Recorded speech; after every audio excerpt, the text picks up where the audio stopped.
My Little Red Book.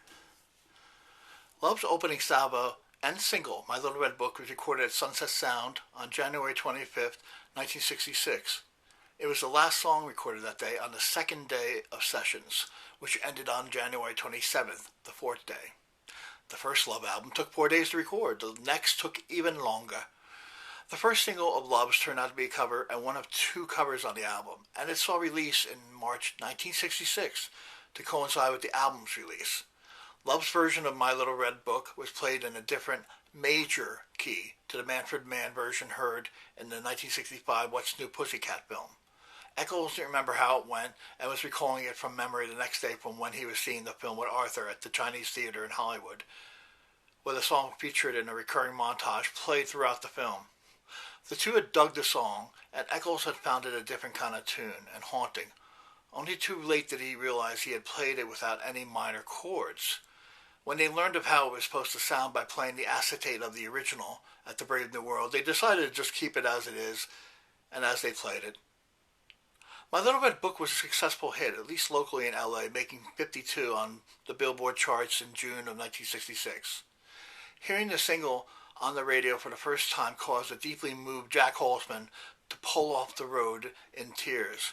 His label, Elektra, had always been an album label, and before 1965 they had released less than 30 singles, couldn't even get arrested for them. Their most constant sales had been the Sound Effect records, but you couldn't very well release Wind Chimes as a single, what with it being less than 30 seconds and no one having written it. So the first time Jack ever had a single with Elektra on the charts was with Love's version of My Little Red Book, and it would not be the last. Jack had been at this for a long time, since he was 19, and his first rock band had finally made his little folk label a success on the charts, complete with new cataloging series, the 4000 series, beginning with Love in Mono, 4001, Naturally. The first album shifted 150,000 units in 9 months, which was truly remarkable for the time, and the album was undoubtedly helped in this by the lead single. It was like they were taping dollar bills to the albums. Love was a very successful debut commercially for the label, as the label's first rock group. The Love album peaked at number 57 in May of 1966. Jack had found his band all right.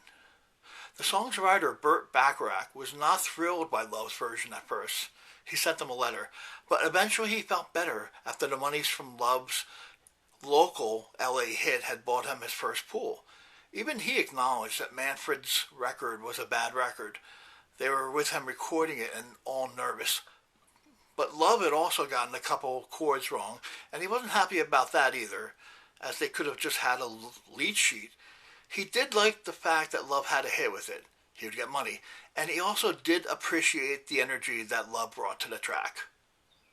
So Love was a success right off the bat. The problem with their earlier name, that was ripped off to name another band by Lou Adler, turned out rather in the band's favor, as Love proved a much more memorable name than the Grassroots ever could be. In fact, Love was the best name. The group could only have been named in the 60s, really. That being said, it was curious that their first single was a cover of My Little Red Book, and not a cover of Hey Joe as originally planned, the song which had so grabbed Jack when he saw it live at Beto Lito's that he wanted immediately to sign the group. Speaking of covers, the lyrics on Love's Can't Explain are a total lift from the Stones' What a Shame. Although the song is not a musical cover of it, they changed the title, the words are completely identical. They even used the Stones' title, What a Shame, on the second verse. My Little Red Book is the most commercial song on the album, though, to be sure, and it was the right choice for the single by Jack. It was mixed to hit radio hard and loud with that tambourine bang by Arthur really damn loud in the mix. Maybe too loud. Despite it not being a great album track, it is a great single. As a song, it's rather insubstantial, but it goes first on the album as an enticement for this new band on the Hollywood Strip with the quirky name. Not a great song then, but it was a great single. You heard that tune when it came on the radio and blasted in mono through your car speakers, to be sure. So Love was off to a good start. Jack had the band he wanted, and there was much rejoicing. Due to the desperation of fans wanting anything recorded by the original band. The backing tracks for My Little Red Book, along with Gazing 7 and 7 Is, Hey Joe, and more, Can't Explain You, I'll Be Following, Colored Balls, Number 14, and No Matter What You Do, have all surfaced on the golden disc last wall of the Castle bootleg, along with the lyrics and the accompanying huge CD booklet. At least this was until the original bootleg got bootlegged and it was limited down to a small insert. Even though the lyrics aren't actually sung on it, even the live take of My Little Red Book off of American Bandstand is there, even though the only thing live on that off-air recording from the TV is Arthur's tambourine on the broadcast, which is being hit pretty damn loud. At the end of take one of My Little Red Book, you can hear the singles producer Jack Holzman offering encouragement to the group, determined to get Love off to a good start in their producing their first single, determined to make it a hit, which it was. A minor hit. Elektra wasn't good with single distribution and promotion just yet. What with Elektra being a small gem of a folk label started on the young man's bar mitzvah money, it was clearly going to be a learning process for Jack, along with it being the first rock group on the label where the actual recording albums was concerned. As for Eccles, who had been producing since his early teens, he just wished the album could have been recorded at Gold Star instead, where there are more tracks to record with, and the melting of instruments could have been done better. His feeling of the Love album is that there had been mistakes left in with the playing. It was like eating a pie with shit. Snoopy had a tricky time with the backbeat on My Little Red Book when doing it live, as the beat was on 1 and 3 rather than the usual 2 and 4. You can see him there on the American Bandstand clip, recorded on June 18, 1966. And the drum set he's given is just pathetic. It's just a single drum and a cymbal he's pummeling. At least Johnny commands poise in the clip, and he looks cool with his double neck guitar, which is why he always played it out live. It looks very cool. The group's look was very important in addition to the music. The cover of the first Love album just had the group in their regular street clothes, and it looked pretty awesome. Elektra using all the available colors for the color at their grasp. On Bandstand, Dick Clark is asking Snoopy and the others about the castle in Los Feliz, where the group all lived and rehearsed, and he promises to film them then. But what would he film? Arthur skating in the huge living room and Kenny smoking his cigarettes in the huge fireplace that towered over him? Sadly, Brian and Arthur roughhousing back house at the Bandstand seems to have put paid to the group being invited back to Bandstand, and Brian never did warm to Dick Clark, although Arthur did call into the show in the same year. There's even video of his call on YouTube of him talking to a fan. My Little Red Book has been covered. Love's cover of My Little Red Book has been covered by Toni Basil, among others. She covered Love's version of My Little Red Book in the early 80s, and her frankly terrifying cover is more than a little reminiscent of Robin Hitchcock's Sleeping with Your Devil mask in parts, despite the fact that that song would not be written by Robin for several years yet. The lyrics on My Little Red Book are the usual. Obsession with the girl broken up with, can't get over her no matter how many girls she takes out. But would that really impress her as a line, though, Arthur? You'd best keep that womanizing business dark. Incidentally, My Little Red Book was an influence on the early Pink Floyd sound, with Syd Barrett trying to follow on guitar, his manager humming to him the love number, and coming up with Interstellar Overdrive, of all things, from the descending bass line, which was rather a miracle as it was so poorly hummed. Like Love, the early Pink Floyd had a quandary translating their live set to record.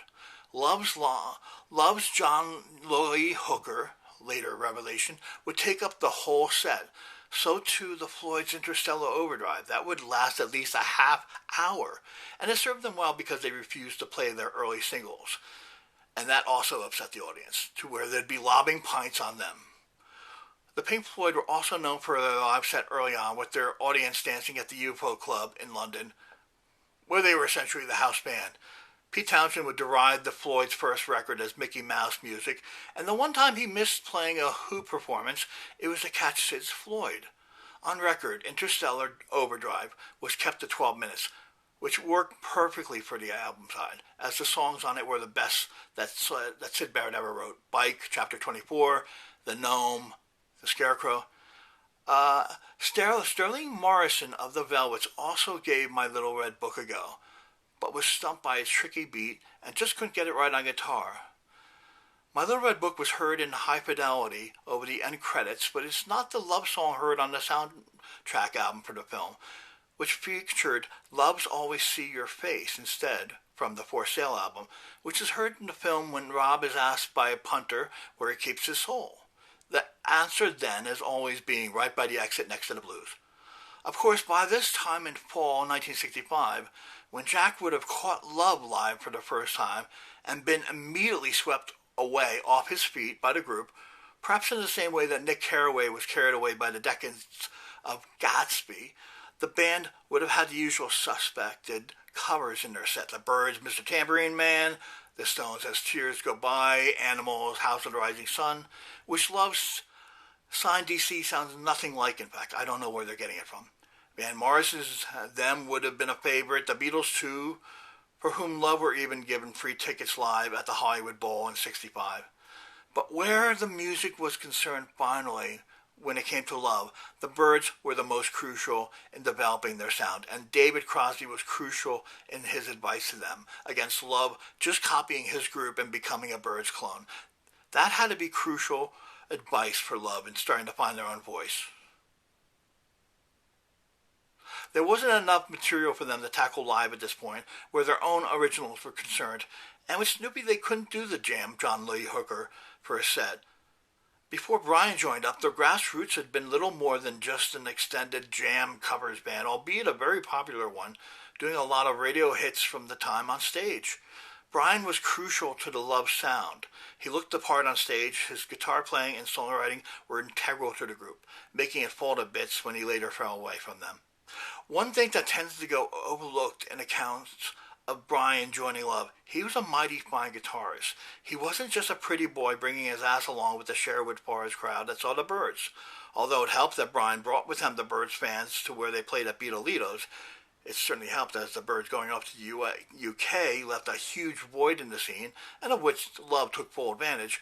Bryans was already giving guitar lessons, even though he had only recently played guitar. Jack was looking for a rock band on his arrival on the West Coast, and boy, he found it with two guitars, a bassist from late period and touring Japan safaris, and conga, with a scene the head of Elektra likened to Dante. Bryans had just taken over from Bob Beausoleil, as the band couldn't afford two rhythm guitarists, and Bummer Bob was not happy about being replaced by Bryans. Bummer Bob's life would veer off on another route, sadly. Bryans didn't have too much sway where the day-to-day decisions of the group came into play, but where the sound of the music was concerned and its direction, he was most important. It was easy to overlook him with his pretty boy looks and ribbon tying back his hair, and him hanging out with the Byrds and followers that bent flanks like a gadfly. But as with the rest of the group, he was really crucial to the chemistry. To his credit, Johnny would later not tour with Arthur for years as Love, because he felt that the original group had something special and wasn't just the same without those particular musicians, Arthur, Brian, Kenny, Michael, and himself. But he did change his mind to play with Arthur in the last 2 years of Arthur's life, with the Zombies opening. So that was a good way to round things off, too. Not to mention him playing with conga again, rehearsing Smokestack Lightning live on a Blue Castle DVD release. My Little Red Book was also played on Where the Action Is on TV, but only brief clips were played from it for the Love Story film due to cost concerns. The band seemed to be standing in a farm or something. Mostly you can find the sheet music from My Little Red Book, but tab for it, I have found tab for Love's version in AM Radio Rock, published by Alfred. There are reprints of the music in early issues of The Castle, but if you're looking for sheet music, more likely than not you'll find the Manfred Mann's cover version of My Little Red Book.